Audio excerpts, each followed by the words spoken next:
Assalamualaikum warahmatullahi wabarakatuh. Halo anandaku semuanya, bertemu lagi dengan Ibu Mary pada mata pelajaran simulasi dan komunikasi digital. Bagaimana keadaan Ananda hari ini? Semoga kita selalu diberi kesehatan ya. Nah, jangan lupa selalu terapkan 5M dimanapun Ananda berada agar kita selalu sehat dan sehingga kita bisa bertemu segera di kelas nantinya. Nah, sebelum memulai pembelajaran, mari kita berdoa agar ilmu yang didapat bermanfaat nantinya. Amin. Nah, pada pertemuan kali ini kita akan membahas yaitu jenis-jenis paragraf. Jenis-jenis paragraf itu ada 4. Yang pertama, paragraf deskriptif. Yang kedua, paragraf argumentatif. Yang ketiga, paragraf naratif. Dan yang keempat, paragraf persuasif. Nah, mari kita bahas yang pertama, yaitu paragraf deskriptif.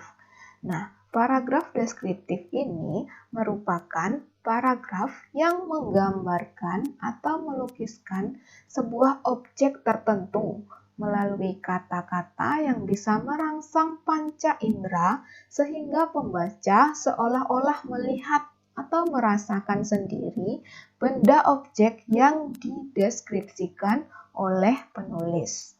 Nah, berikut contoh dari paragraf deskriptif. Nah, ini diberi judul makanan kesukaanku sate Padang. Aroma khas dari kunyit dan serai memberi kesan pertama yang menggoda. Nah, itu aroma. Aroma berhubungan dengan panca indera, yaitu indera penciuman.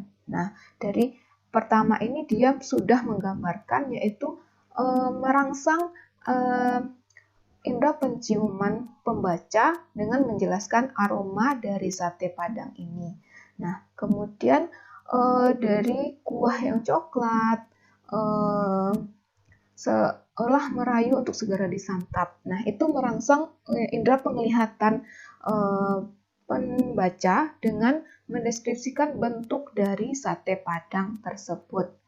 Nah, selanjutnya yaitu paragraf argumentatif. Nah, apa itu paragraf argumentatif?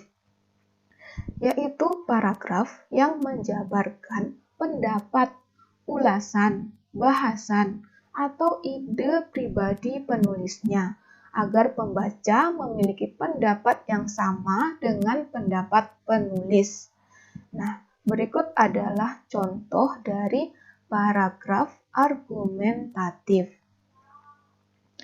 Nah, pada paragraf ini diberi judul perilaku menyimpang remaja.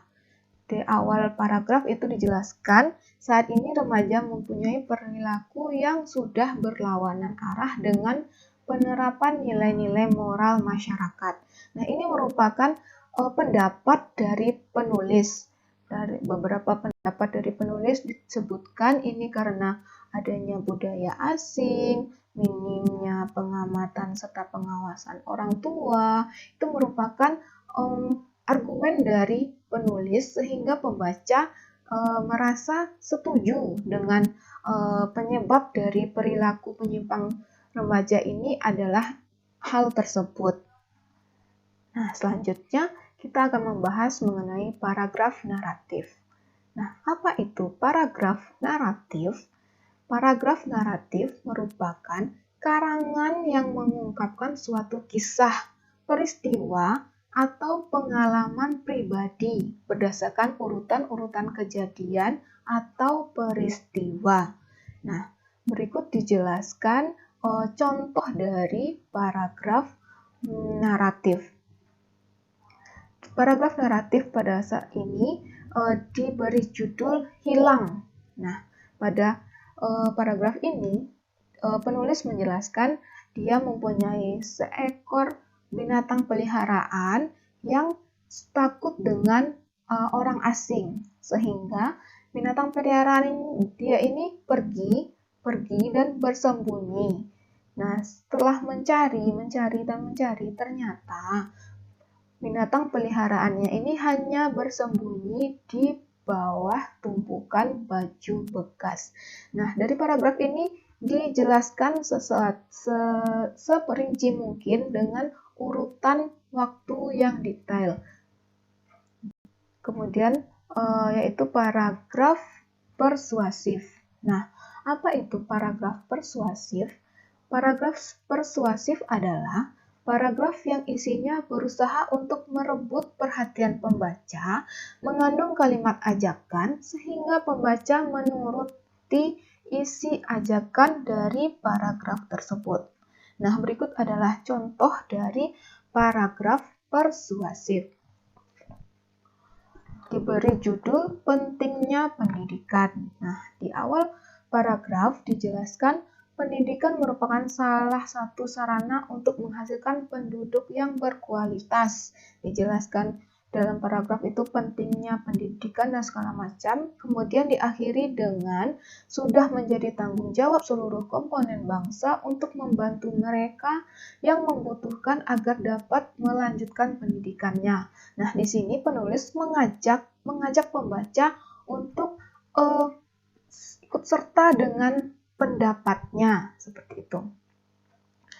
Nah, dengan setelah kita bahas 4 jenis paragraf tadi beserta contohnya, untuk tugas silahkan pilih salah satu jenis paragraf. Boleh itu paragraf deskriptif, naratif, persuasif, maupun argumentatif. Pilih salah satu, kemudian tulis paragraf tersebut di buku catatan kalian masing-masing. Nah, tidak ada yang boleh sama paragrafnya. Silahkan tulis paragraf yang menurut versi kalian masing-masing. Nah, kemudian beri judul, kemudian rencanakan posisi gambar di mana kalian akan meletakkan gambar yang menerangkan mengenai paragraf tersebut nantinya. Nah, sudah tugasnya. Sampai di sini dulu pertemuan kita kali ini. Terima kasih atas perhatiannya. Assalamualaikum warahmatullahi wabarakatuh.